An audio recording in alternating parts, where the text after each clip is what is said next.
are we actually achieving anything by making the braids thinner and thinner?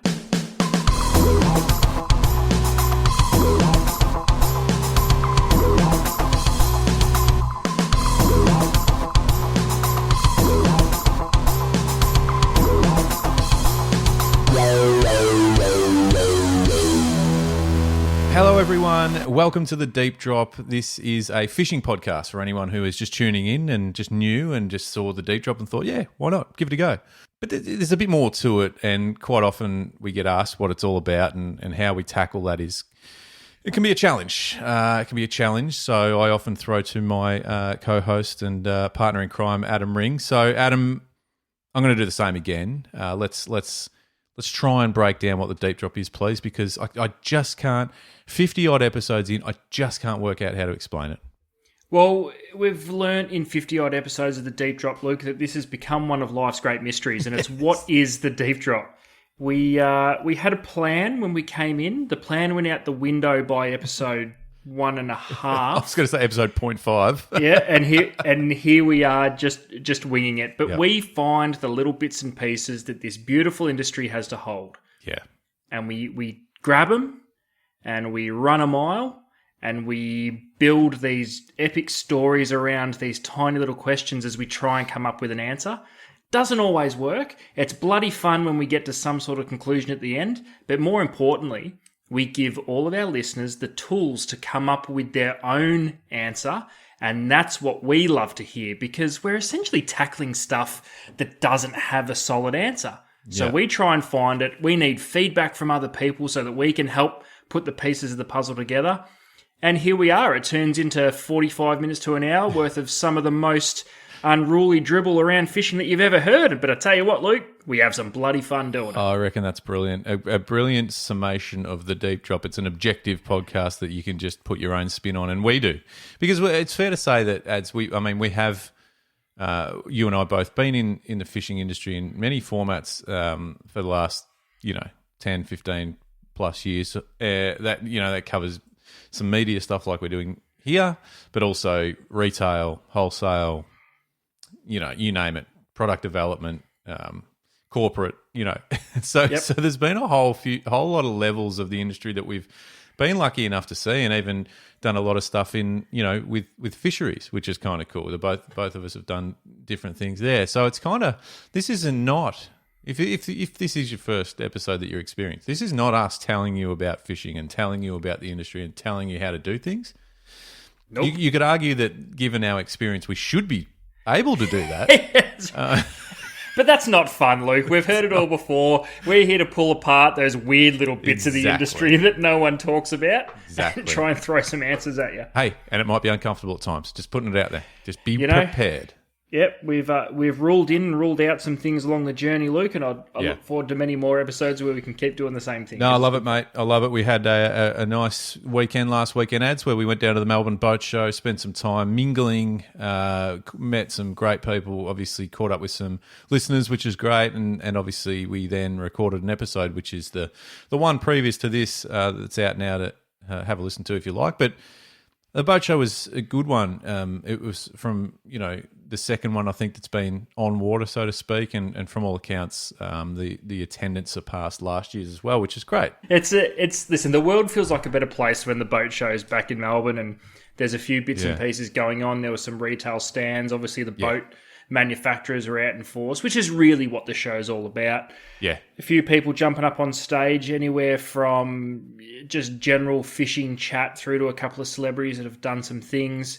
The women in recreational fishing and boating, they were up there doing their thing, Vic Fishery. So, listen, it was a great 4 days, Thursday through to Sunday. Yeah, we were there just for the one afternoon. We did the rounds and tore up the stage for half an hour and then went home. You put a tournament shirt on. Well, listen, someone called out the tournament shirt, and I just may have happened to have one ready to go. So that was fun. You organised that with said listener who just happened to appear? Was that a pre-organised? No. I'm Truth be told, Luke, I had 2 tournament shirts there. I had one for you, and we were going to launch straight into a skit, basically first up. And we abandoned that pretty quickly and just got on with the show. So, Well, you know what? It all worked out in the end. It did. It did. No, it was a great time. Nice weather. But it was funny. I was thinking about it on the way home, actually.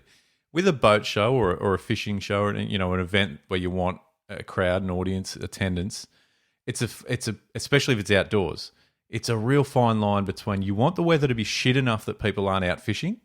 Yeah, But you need it to be good enough that they can still come and attend the event, which was And I reckon it was spot on for that Saturday that we were there. I reckon the weather gods nailed it because it was warm, it was windy as fuck. It was windy as fuck. but perfect for what you need Yeah. for a boat show because you want people at the event, not necessarily on the water fishing. So Yeah. no, it was a good day. Good one. There was a lot going on, heaps of really big boats. It was pretty cool to see. I hadn't been for a few years, so it was good to get back into it. Oh, man, it hasn't been on. It missed a couple of years, I think, there. So anyway, no, it's good. But we're back. We're back in the studio ads, and it's. I mean, there's just so much I really want to get into, but I'm gonna get it. Leave it over to you. I think you've got something that you want to bring up. Oh, so I witnessed something unfold on social media over the course of the last couple of days. Mm-hmm. Now, the people I'm about to speak about have no idea what the other one was doing. And the reason I want to talk about it is because, Luke, on this podcast, we have said many times, and we'll say it many times in the future, that the industry that we work in and has basically been the majority of our professional lives over the last 15, nearly 20 years. Yeah. It's the best. Yeah. Everything about it is the best. Fishing is the best. The gear is the best. The people are the best. It's just a really fun and exciting industry to be involved in. Yeah. But I saw something unfold on social media just the other day that made me laugh because it can be a cruel bastard, this fishing game. Can it really can. So what did you see? I'm curious. Well, we're right on the cusp of snapper season. It's literally, as we speak right now, it's just starting to happen. So water temperatures got up nice. They dropped back a little bit with some shitty weather. There's been some cold mornings, some warm arvos. I reckon these snapper would be confused as hell. But they're just starting to come on. And I was flipping through Facebook the other night and I saw the great man Brendan Wing post a live update saying that there was an insane snapper bite happening at that point that I saw the post. Because the barometer had gone through the roof. It had pushed really high. Snapper went nuts and there was a crazy bite going on. I'm not sure if he was out there catching him or if he had, a close live report sort friend of thing. into him that the snapper were going mental. I'm like, oh, that's pretty cool because I'm sure it's happened, but I haven't seen or read anything of a red hot snapper bite yet. So I'm like, beautiful, we're off. It's the first one of the season. Yeah. So then fast forward a couple of hours, I saw our very good friend from Wind Against Tide, Dave Standing, post a photo of the boat on the way back in, just to pull up to put on the trailer and leave, saying that the barometer had gone through the roof. It was unbelievable, and they couldn't get a bite. So we've had 2 reports on the same day, both reporting barometer was brilliant for snapper. One reporting an insane bite period, the other one having the absolute opposite. It is the classic case of Dave Standing zigging when he should have zagged. Yeah. And listen, Dave knows what's up. Well, I was going to say, it's not any fault of the angler. Like, no way. You know what it is? It epitomizes fishing. It's fishing. That's what it's fishing. And this is why I wanted to talk about it. Because I'm reading it going, oh no, you poor bastard. Because somewhere in that port, it happened. And Dave just happened not to be there. I challenge anyone listening who is spent some time on the water fishing, who's whether you're fishing regularly or just every now and then, that at some point they would have zigged when they should have zagged, and I just think it is something we all do, and it always happens. Like you always sort of think, God damn, like they went over there and got them. snapper are great at doing this because you'd almost be odds-on favourite to bet that where Dave was, the next tide change went mental.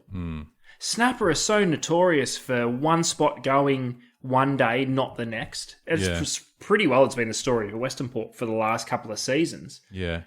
That it's been so sporadic and so different. It's like, I mean, and look, there would be, if you want to completely unpack it and tear it apart and look into it, there'd be a reason. It might just be a slightly different speed of tide right at that spot. Or, like, I mean, you've probably got times, ads, when you zigged when you should have sagged. I remember it used to happen all the time where you'd fish for yellowtail kingfisher, Montague Island, Narooma, when we were younger.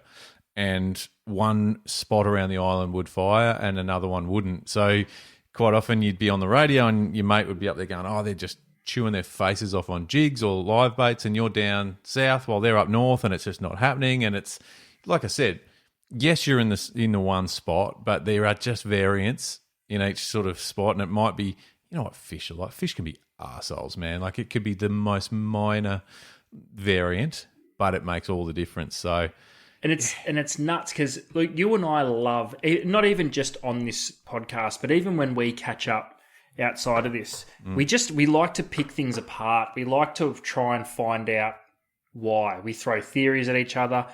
Oh, I honestly think this is one of those things. Yeah, we had one of those sessions today. We did, actually. It was good fun. It's not probably a story not for the podcast. Not on air. But it's anyway. not an on-air conversation. But I think that's one of the few things in this game, as a fisherman, it's not worth picking it apart.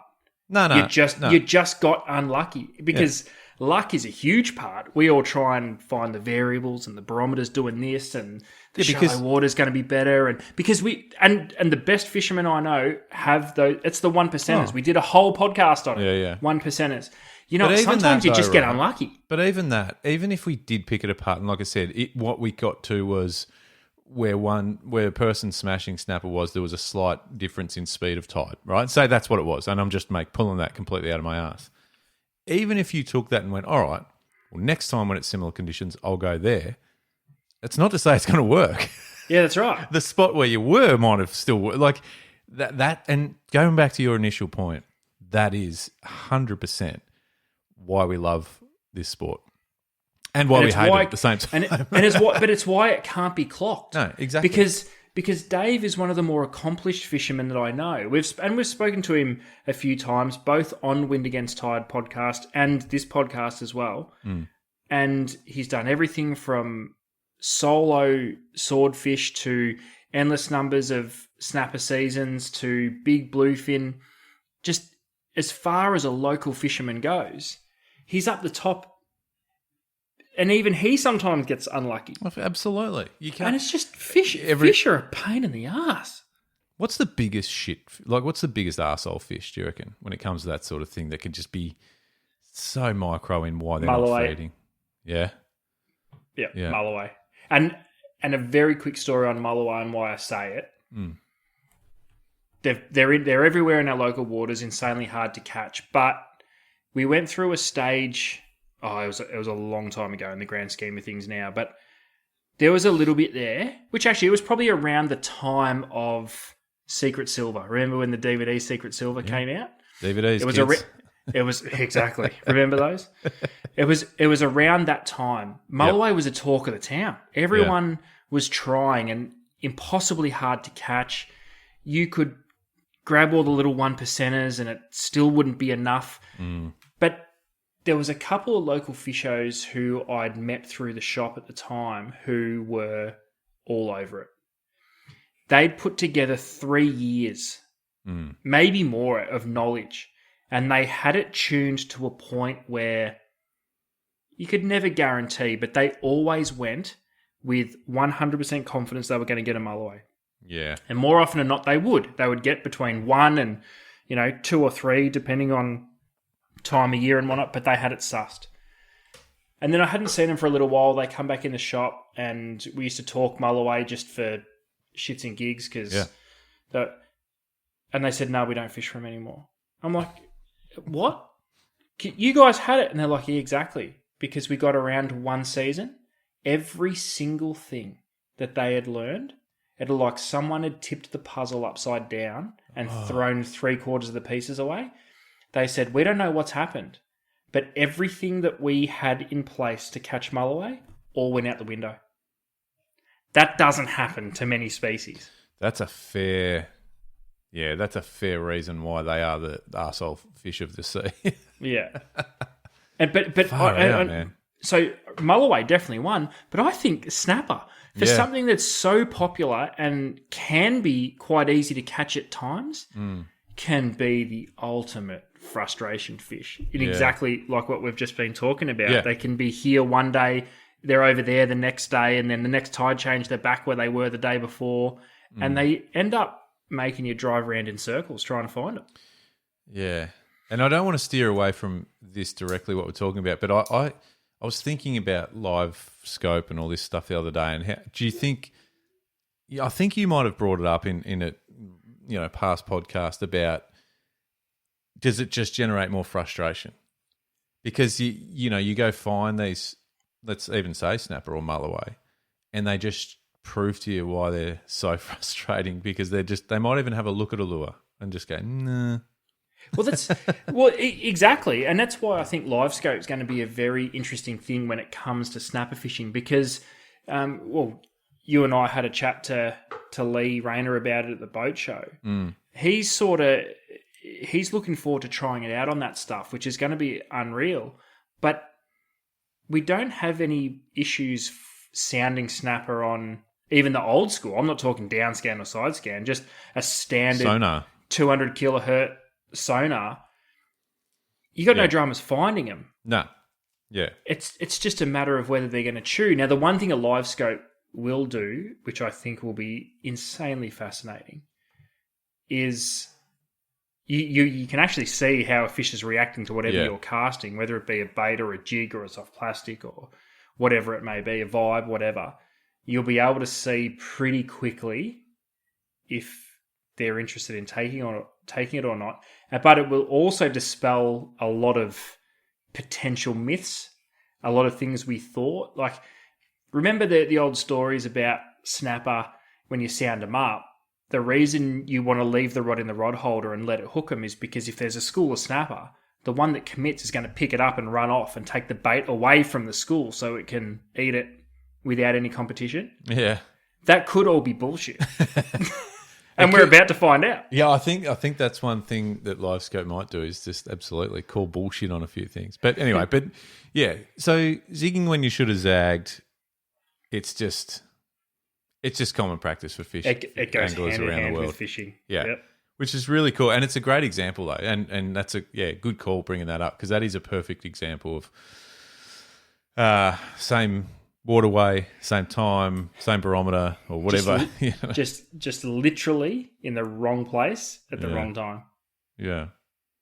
Yeah, we've all been there. Frustrating. Let us know. Frustrating. Yeah, I'd love to hear some stories from people when you do zig or zag at the wrong moment. Let us know on Instagram. That's where we do it all.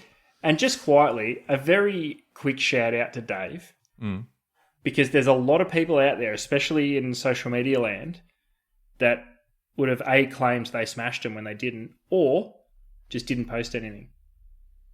Yeah. Yeah, he owned it. He owned the moment. It didn't happen for him. Yeah. Yep. Yet he'll go out tomorrow and probably bag in the first rack. Yeah. Like it's It is a funny one. It goes back to that whole, Instagram can be deceiving with, because you only see the good shit. Exactly. So sometimes when you hear from reputable anglers, struggled today, got fuck all, tried everything. Scenery shot on Instagram. Yeah, outboard says the outboard shot as you're coming back into harbour. But owning it, not bad. I like it. Yep. Hats off to you. I just thought that summed good up observation. That summed up fishing in 2 posts. Yeah. Frustrating game. Yeah, fucking frustrating. We love fishing, but Jesus, we hate it sometimes. Yeah, 100%. I've got a question for you. Can I pose a question to you now? Oh yeah, I'm ready. Let's go. Because I was thinking about this the other day, and it was a really one of those weird thoughts that just drove me down like this sort of rabbit hole of just thinking about it, and it's probably nothing, but one of the the pieces of fishing technology that has changed, revolutionized, whatever you want to call it, the fishing game in the last sort of couple of decades or more is braid. The introduction of braided line, for various reasons, as we know, but I won't go into all that. But one of the things is obviously the diameter is so much thinner than mono, crazy difference. But as braid became a thing, braid manufacturers were making braids thinner than the last braid. So all of a sudden there's these, there's braided lines now that it might be 30 pound, and that's what I'm going to give you as an example for a reason, but that might be the diameter of 8 pound braid. And that's a realistic thing. And I was thinking about, and this is off the back of fishing with someone recently who told me halfway through the day that we were fishing for squid that one of his reels had 30 pound braid on it. Now, if you said to me, I'm fishing with 30 pound braid for calamari, I'd go, what the fuck are you talking about? What are you doing? What are you doing? But the braid we were using was borderline, without actually putting a microscope to it, as thin, if not probably thinner, than the 8 pound braid that I was using. And it just got me into this sort of, this weird sort of headspace around, does that change any? Does that matter? Is there any benefit? Is there any pro con? If your diameter is thin and the packet says it's 30 pound, you know what I'm saying? You know what I'm trying to say? It's kind of like realistically, you could almost throw the size or the pound breaking strain out the window. It's almost all about diameter. You hit the nail on the head perfectly. Braid was never supposed to have a breaking strain. So we see PE 0.5, PE 1. PE is actually a diameter rating. It's not a line rating. Yeah. It's just we as fishermen, when a line going back to, still relevant, mono, everything was about breaking strain. Remember, yes. and even way before our time in the industry, Luke, line class fishing was the tits. Yeah, That's what you did. It was about catching things on 1 kilo and 2 kilo, and these game clubs would accumulate points based on line class and so. Yeah. But this is crazy how much braid has changed the game, because we're only just starting to come around to that way of thinking now. You pick up a pack of braid and it has a breaking strain on it. It's basically just a guide to tell you if it's light, medium, or heavy braid. It's not an actual. It's not tested like mono. It's like not mono is exactly. So, but as braid technology got better, it completely ruled out. Remember the days of the old, Berkeley fire line, and there was another one that I'm pretty sure was made by Berkeley. Might have been Suffolk, actually. But that's like brim tournament guys were using 2 pound braid. Yeah. And 3 pound braid. And that was in the old, that was when these are all fused braids, not the Dyneema that we're seeing a lot of now. And those braids are still around and they're still insanely relevant. They still need to be taken seriously because they hold an abrasion resistance, which some of the thin Dyneema stuff doesn't have as much. True. But you don't sell 4, 6, 8. We're almost getting to a point where 10 pound braid is becoming obsolete because it's exactly what you said. When you can buy 30 pound, that's the diameter of old 8. Yeah. What's the purpose of using the 8? That's the question I ask you. What is the purpose? So you've seen 30 pound braid on a squid reel going, what are you doing, you idiot? But if I told you it was the same diameter as 8, why would you not take the extra strength? 100%. And that was exactly my thing. It was like in on paper, you go 30-pound braid for squid, no. But when I looked at it, touched it, felt it, put it up against the 8-pound braid that was on my reel, I'm like, this just sort of is a bit of a mind fuck, really, in a way, because and going back to sort of my point is maybe the breaking strain or the weight, so to speak, is redundant now. I think it's getting that way. It'll never not be printed online because we still use it as a guideline. It doesn't matter how educated we get. It's going to be that quick.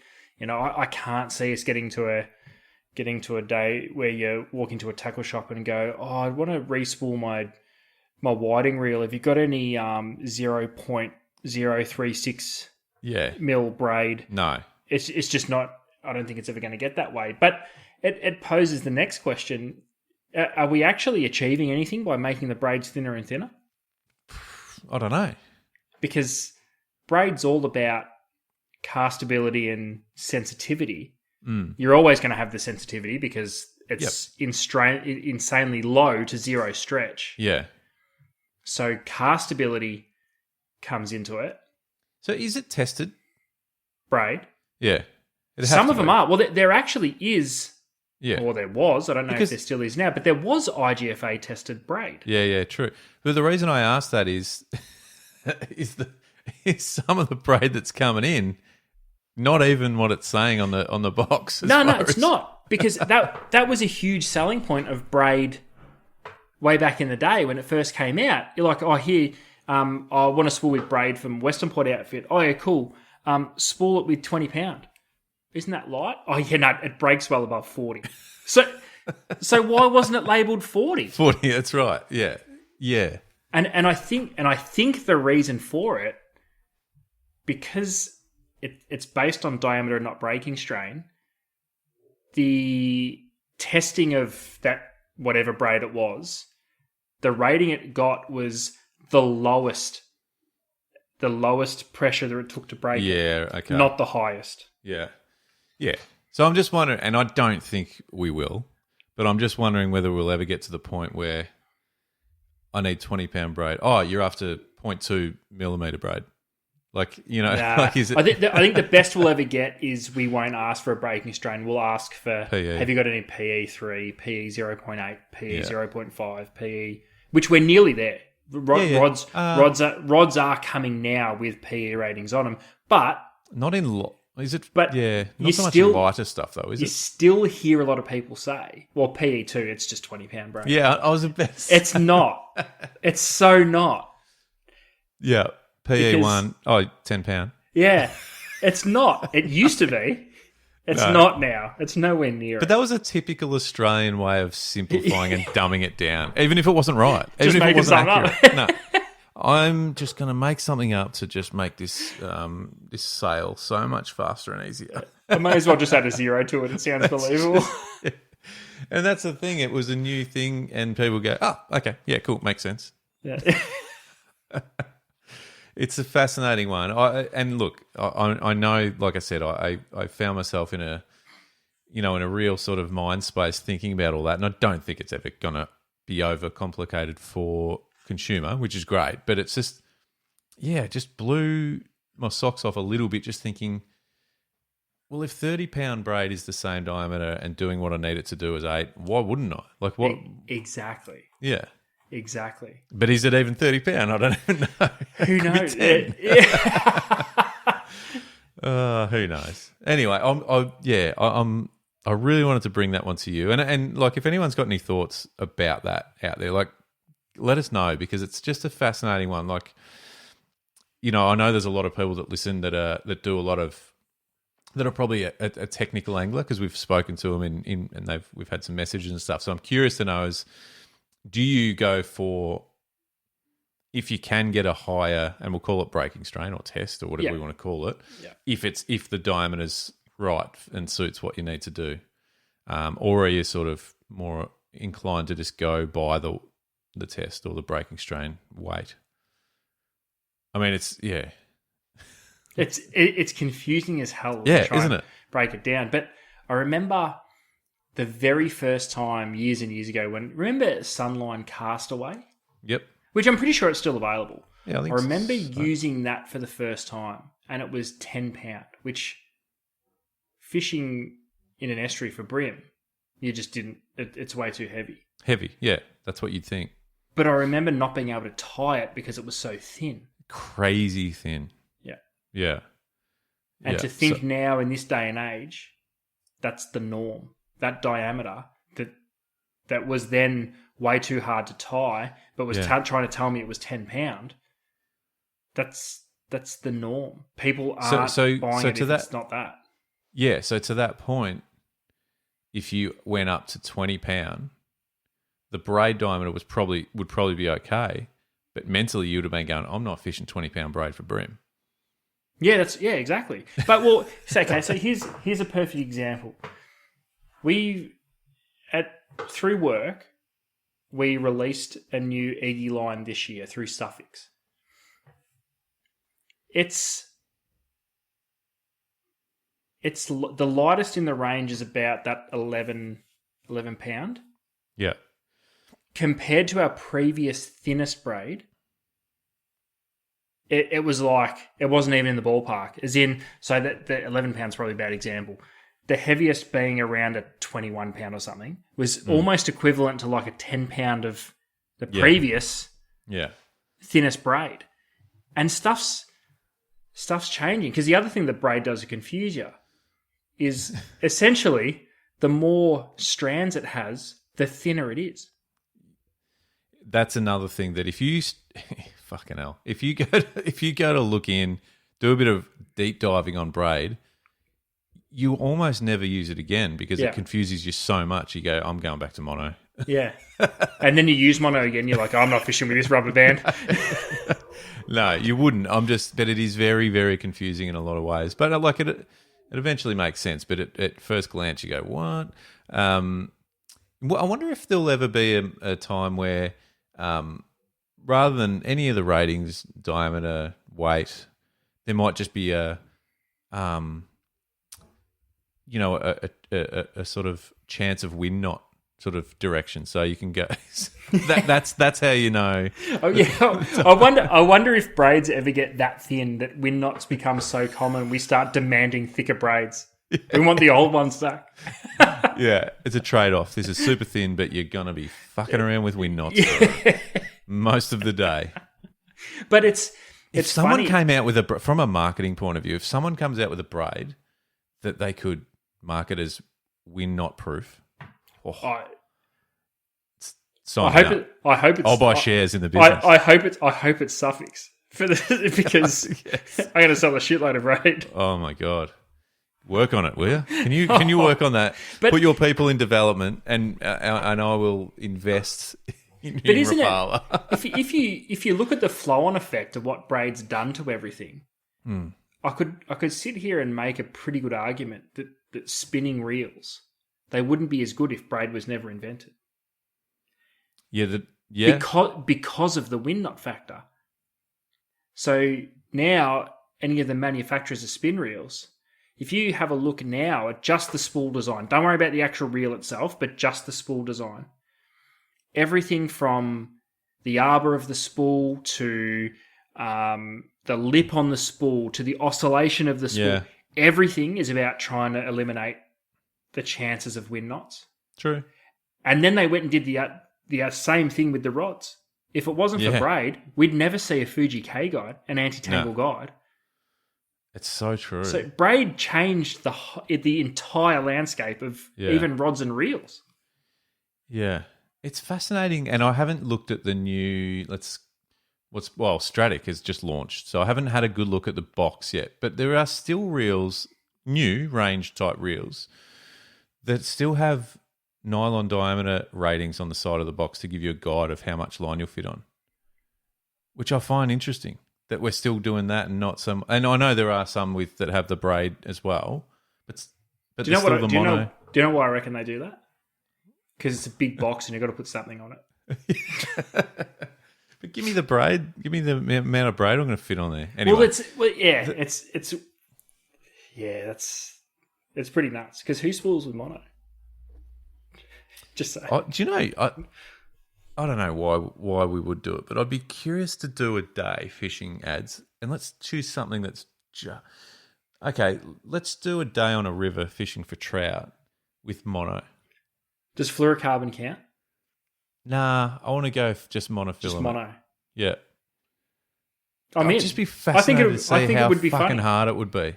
Yeah, I think it would be fun if we took one outfit with mono on it and one with braid, and both tried to do exactly the same thing. It'd be a great experiment because from a salesman point of view, we would almost talk ourselves out of, if you were using mono, don't bother with bibbed hard bodies. That's it. Because anything that you've got that requires you to use the rod to get an action, don't use mono. It won't swim. But it was. I've never actually tried it though. But it was. I mean, and yourself, like your Rapala F5s and whatever that were around before braid was, right? Exactly. So exactly. I think it'd be really interesting. I'm going to put it out there and say, if one of us uses braid, one of us uses mono, we couldn't do the same thing. If we are set out to do the same, I don't think we can. Well, let's write this down and make it happen, because I'd also love to see in a real world situation, if, say, you and I were both casting a floating 5. Well, I was going to say we'd have to use the same lure, I reckon. Yeah. Say if we were both casting a floating 5. Yep. Is the action going to vary on that same lure depending on if it's braid or mono? Castability is going to be completely different. I think you can pencil that in. Yep. The only thing that I would say maybe not, because in those sort of trout stream situations, we're more often than not going to be flat winding rather than twitching. But it would still be, with the drag of mono, it being so much thicker, and it'd be interesting to see if the lures behave differently. Oh, I reckon we should do it. I think it'd just be one of those ones that this is the perfect deep drop type topic, because this is the shit that we would talk about on a river while we're fishing. Exactly. Is it a rock paper scissors to say who uses mono? We'll just interchange, because I tried, and this is.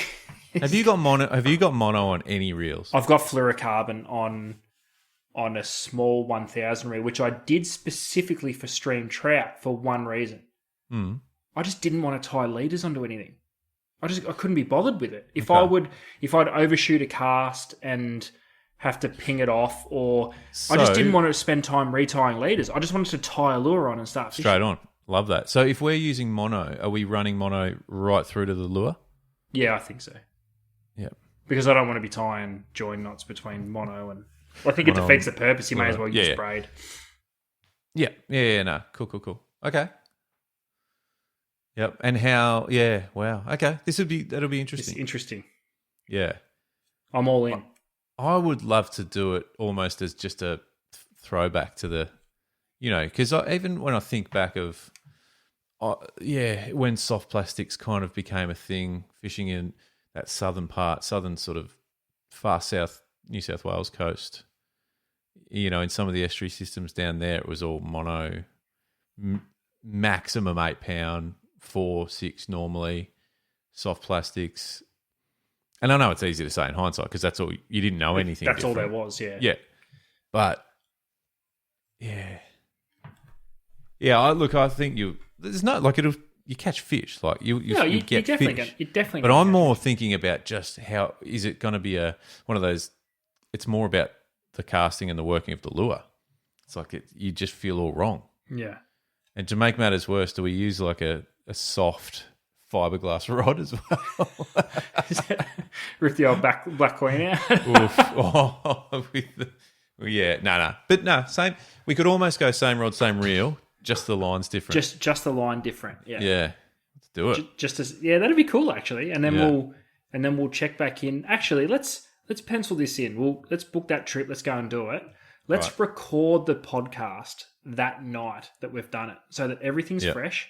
Okay. We'll record the podcast while we've got the fire going and having a beer.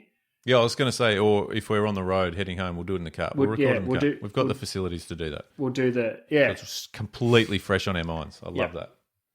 Okay, good. All right, that's good. I like that. That's cool. We'll do that soon. Location TBC. We'll work that out. Yep. Love it. All right. I actually wouldn't mind. We should. Let's. I won't give it away. Let's go back to where we went last time. Yeah. Okay. I think there was enough going on there to make it really interesting. Yeah, and it's yep. Okay, good. Let's do that. Done. Oh well, that's us. We can wrap up. We've got a lot of work to do now off air, so We do. we've got to spool up some mono on a reel. I've got to get some mono. I'll supply the mono. I'll order some Okay. mono. I'll order some mono. Let's get some mono. Let's get some. I need to order some lures from you, by the way. Yeah, Gotta well, stock up. me too. So let me know what you want, and I'll do the rest. You know what I want. Just Yeah, get I'll me do a it. few of each. Love it. Thank you very much. All right, let's wrap up. It's going, like I said off the top. If this is your first time with the deep drop, thanks for hanging around. We hope you enjoyed it. Now head on over to Instagram and let us know. Yeah. What do we try and gain? Let us know. Well, fire us off a message. Just what did you think? Yeah. Good, bad, or indifferent. Or if you want to just go through and smash out some other episodes first, so you can get you might want to say, let's get through 5 before we start telling them how shit they are. Yeah, give us a go. Yeah. And for everyone who's been on board for a while now and has stuck with us, thank you very much. It's great. And like I said, we did catch up with quite a few people ads on Saturday at the boat show, and that's what it's all about. Yeah, it was a good laugh. Love that. Love that. All right, we'll be back. We've got plenty to get through in the next few weeks. I've got my list is piling up. We've got some great guests lined up, ads, which I'm really excited about. Just going to put some people in the hot seat, but also hear some cool shit from those sort of people too. So stick around. Plenty coming your way, and subscribe to Instagram or follow us on Instagram. Subscribe to your podcast players, whatever they are, and Spotify's probably the best, I reckon, to tune in on. It's easy. Yeah. And we'll see you again soon. Thanks, ads. Love it. All right, good. Peace. See ya.